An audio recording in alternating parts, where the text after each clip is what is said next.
మన చుట్టూ ఉన్న వాళ్ళు ఎంతోమంది వేరువేరు కులస్తులు ఉంటారు, వేరువేరు ప్రాంతవాసులు ఉంటారు, వేరువేరు మతస్థులు ఉంటారు. వారందరినీ దేవుడు ఆరోగ్యంగా చూడటానికి కారణం ఏంటంటే ఇస్సాకు దేవునికి ఏ భేదము లేదు.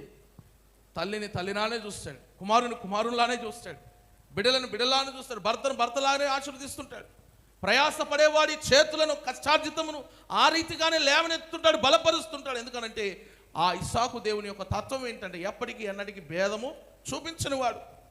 చూడండి, దేవుడు చేసినటువంటి అద్భుతము జరిగిందని అబ్రాహాము సంతోషపడే లోపే ఒక దుఃఖకరమైన విషయం వచ్చినప్పుడు, వాస్తవానికి భర్త లేకుండా ఆగరు రక్షించబడింది, బలపరచబడింది, ఆదరణ పొందింది. అంటే కేవలం ఆమెలో మాతృతత్వం ఉంది కాబట్టే ఆకాశమందున్న దేవుడు స్పందించాడు. ఈ విషయాన్ని బట్టి మనం గ్రహించాల్సింది ఏంటంటే మన తల్లులను మనం ఎలా చూసుకోవాలో తెలుసా?